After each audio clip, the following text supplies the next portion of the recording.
Okay, great. I'm Maneesh Agrawala, and I would like to talk about some of the work that we've been doing on analyzing video at scale. And before I get into it, I just want to mention that the work I'll show you today was really done in conjunction with a large set of graduate students. They're the ones that did all of the work that I will show you today. And it's also a collaboration with a few other faculty members, Chris Ray, who you heard from earlier, Kayvon Fatalian, who is one of my colleagues in CS, and Geraldine Mariba, who is a working journalist, and she was a John S. Knight Fellow at Stanford last year, and you'll see how that's relevant in a moment, I think. So when I talk about video at scale, what do I mean by that? Well, for our purposes, let's think about cable TV news. Okay. So this is what cable TV news looks like. And we worked with the Internet Archive to obtain the last 10 years of video footage from CNN, MSNBC, and Fox News. Okay? So it's about 230,000 hours. And it is 24/7 coverage or thereabouts. All right? And I know for some of you that may not be a large amount of video. This is a starting point for us. And you know, we got this data set, and we were interested in what's inside of this data set. And so, you know, working with journalists, one of the things that we were interested in is how the editorial decisions that are made on broadcast TV news really influence the way people receive information and how it shapes public opinion and how it shapes culture. And we want to understand this by using computational techniques to analyze all of that video footage to find patterns and trends and bias in editorial decisions. So going back to our cable TV news, the first thing that we decided to do was take all of this data and run some low-level machine learning kernels on it to just get a sense of what's inside of it. So we took all of the frames and ran a face detector. This is a pretty much off-the-shelf machine learning kernel that can label our video. We found all the faces. The next thing we did was we identified the faces, and we did this using Amazon's recognition service that can identify public figures and celebrities. So we have names attached to these people. And we also ran an off-the-shelf gender detector. So we know who's male and who's female. And then finally, we can get text transcripts for all that video, and we can tightly time align each of the words to where it appears in the speech, in the video stream. So those are all of our low-level labels. And once we have that, we can start to ask questions about this data set. So, for example, who's on screen? And we've built an interface to start to answer these kinds of questions. So here, what we're looking at is Hillary Clinton's screen time versus Bernie Sanders' screen time from the beginning of primary season in the 2016 election, so January 2016 on the x-axis on the left, all the way through about December on the right, okay? And the vertical y-axis is the amount of screen time, the number of minutes of screen time that each person's face was on screen, all right? And what's interesting is that in the lead up to the primary, before the primary, they had roughly equal screen time. Hillary Clinton got a bit more screen time, and I think that's interesting because I think at that point, Hillary Clinton was the more famous of the two. You know, Sanders was gaining in fame, but he wasn't more famous than Hillary Clinton, and yet in cable TV news, they had about equal coverage. And then, as expected, after the primary that Hillary won, you see that she gets a lot more screen time. right? And so we can start to answer these kinds of questions. So another thing that we're really interested in is gender representation on the news. And so here's a breakdown of that. What we see here is that across the 10 years, the percentage of time that a man is on screen is about 80%. That's the top blue line, and it stays fairly constant. We can look at the percentage of women, and it is slightly increasing over the 10 years, but it hovers somewhere just under 40%. Okay? And I just want to mention that these two numbers add up to more than 100%. That's because there are times at which both men and women are on screen at once. Right. Okay, and we can break this down by channel. So you might wonder, well, how does this break down by CNN versus Fox versus MSNBC? And what we see is that the overall pattern is pretty much the same on CNN, maybe slightly better. Fox is about the same, maybe slightly worse. And then MSNBC is in line with them. So we don't see much difference in the gender disparities. And you might go further. So you might think about the hosts on each of these channels. So many of the shows are hosted by a particular anchor or a person.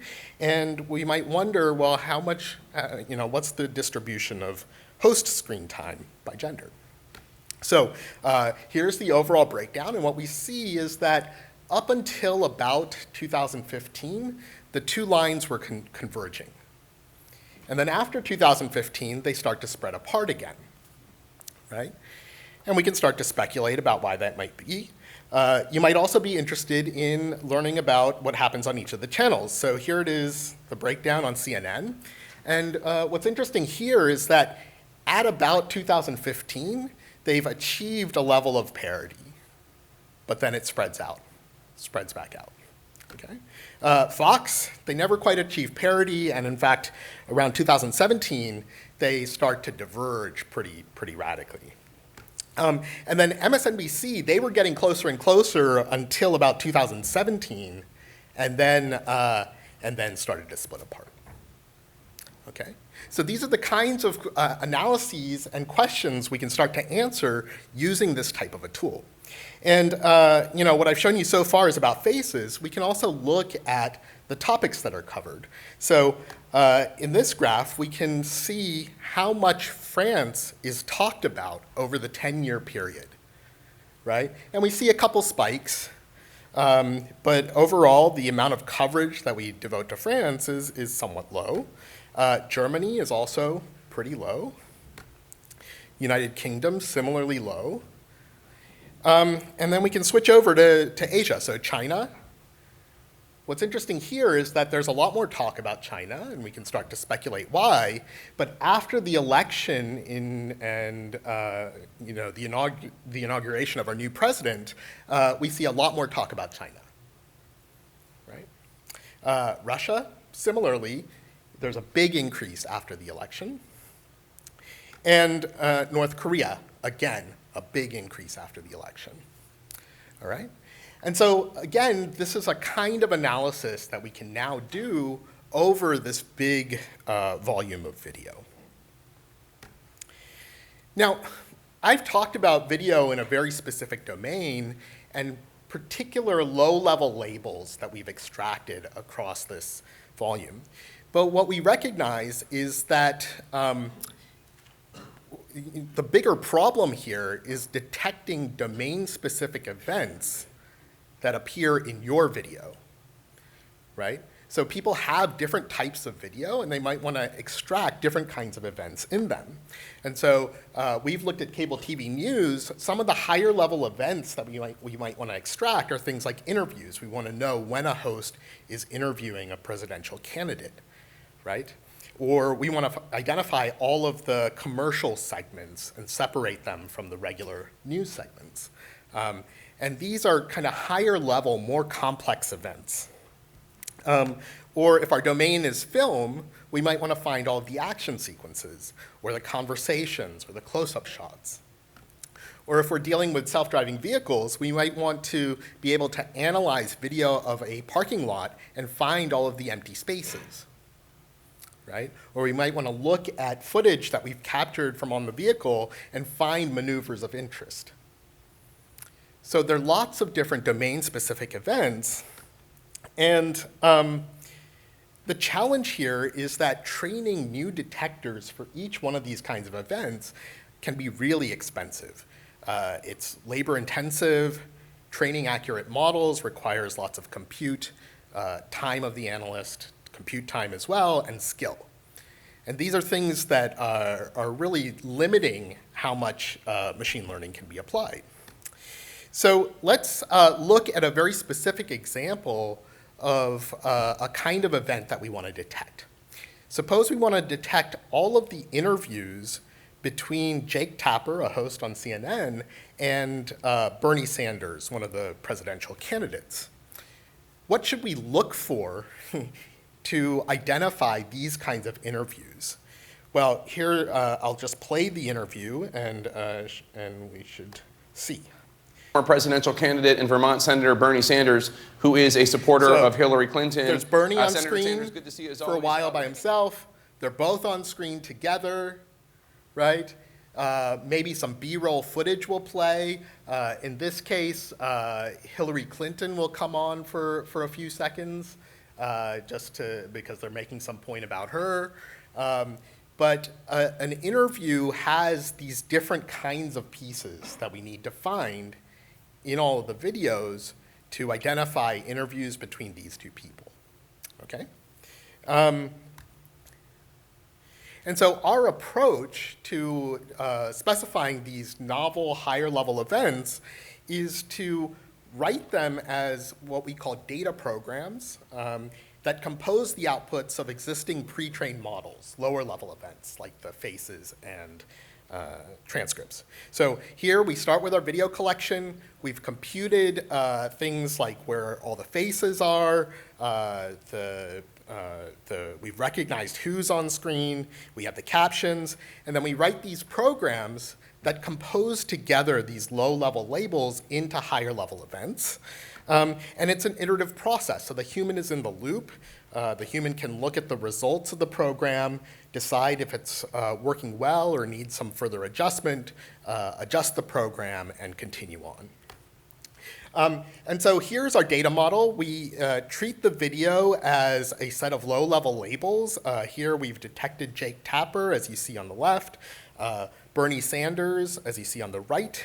Those are space-time volumes, right? And then we also have the text transcript, and those are space-time volumes as well. And here, the spatial extent of each of those words is the entire frame, all right? So, and the key idea of our data programming model is that you can compose together these low-level labels into higher-level events. And we do that with a few types of operations. So one is a spatiotemporal join, and in this case, what I'm showing is two different labels, A and B, and their time extents on the x-axis. And when we join them together, we can figure out where they overlap, right? Or we can do a coalesce operation. So if we have a label A that consists of overlapping segments, we might coalesce them, merge them into a single segment. Or we can subtract two sets of labels from each other. So here we have A and B, and we subtract one from the other to find the places where we have A alone. All right? So we have these kinds of aggregation operations, and we can combine them all together into a program. So here's how we're going to detect interviews between Bernie Sanders and Jake Tapper. I'll just walk you through the program. So we load up all of our face labels, and then we find the places where Bernie Sanders is on screen, okay? And we coalesce together all of those segments. So all of those segments that are nearby in orange, we pull them together into a single orange segment. We do the same for Jake Tapper. That gives us these red coalesced segments. And then finally, we're going to find the places where Bernie and Jake are on screen together. Okay, and this is a join operation. So this is our overlap. The next thing we do is do the subtraction to find the places where Bernie Sanders is on screen alone.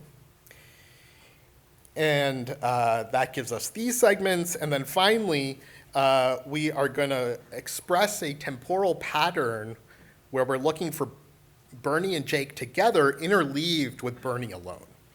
And that gives us the final set of interview segments. Okay? So we've expressed a higher level event, these interviews, as a composition of these basic low-level labels that we computed on the video. Okay? And when we do this for all of the presidential candidates, we can pull up screenfuls of videos. So these are interviews between a host and a presidential candidate, and this is what it sounds like all together.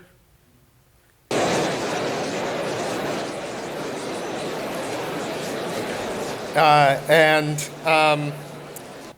I'll just point out that what our goal here is to make this really usable by novice first-time users. So we ran a user study. We gave new users that hadn't seen this work an hour tutorial on how to write these data programs. Then we gave them another hour to write a specific program to detect empty parking spaces, given an off-the-shelf car detector as the low-level label. Our initial results here are that 7 of the 8 users could write a fairly accurate detector in that 1 hour. So we're really excited about making it easy to specify your own high-level events using this kind of a model. So that's what I wanted to tell you about. The first project on the cable TV news analysis, we're about to put out a website that will let you run your own queries against that. If you're interested, you can go to this URL and sign up. And that second project on data programming for video, that's also available, and please contact us if you'd like more information about it. Thank you. I'm just wondering, is there a trade-off, like your low-level labels that you get if you use more advanced labels there, and versus the programming that you need to do in event detection?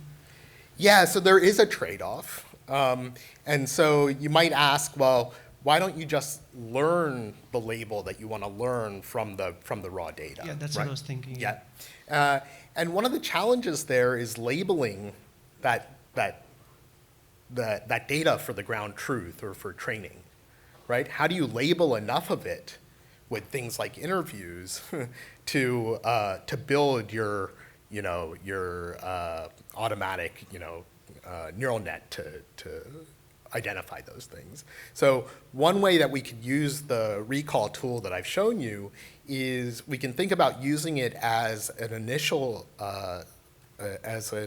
attempt to get those ground truth labels for training. That is, we can write the data program, find all the interviews, and then train a neural net on top of that to automatically detect those. Hi, I guess it's a two facet question. One is, can you apply this technology to non-TV feeds, and for things like, say, in healthcare, fall detection? How would you apply it? Yeah, so our tools are designed to work with any kind of video. And in fact, we've just started a project that is analyzing still frames, lots of time series of still frames. So we can really apply it to all kinds of imagery. And what I've shown you is just one example of usage.